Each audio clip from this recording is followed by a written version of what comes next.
তো বন্ধুরা চলে এলাম, কিছুটা সবজির দরকার, ছাদ বাগানে চলে এসেছি। এসে দেখি কলমি শাকগুলো খুব সুন্দর হয়েছে। আর এই সময় তাড়াতাড়ি করে তুলে নিচ্ছি, কারণ এটাই যে কলমি শাকে এই সময় ফুল হয়, মানে পুরানো কলমি শাকে। আর নতুন কলমি শাকে তো দিলে খাওয়া যায়, অসুবিধা কিছু হয় না। আর দেখি কি কোথায় পাই।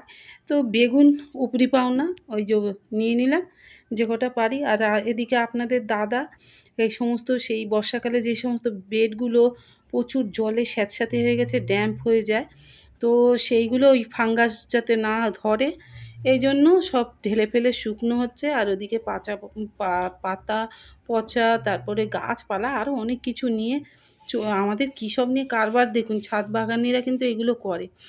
আর যা আর যাই হোক, এই বেগুন গাছটা তো কী বলবো, ধন্য এই বেগুন গাছ, অনেক বেগুন পেয়েছিলাম। এই দেখুন, একদিনের সবজি কিন্তু এখান থেকে আমি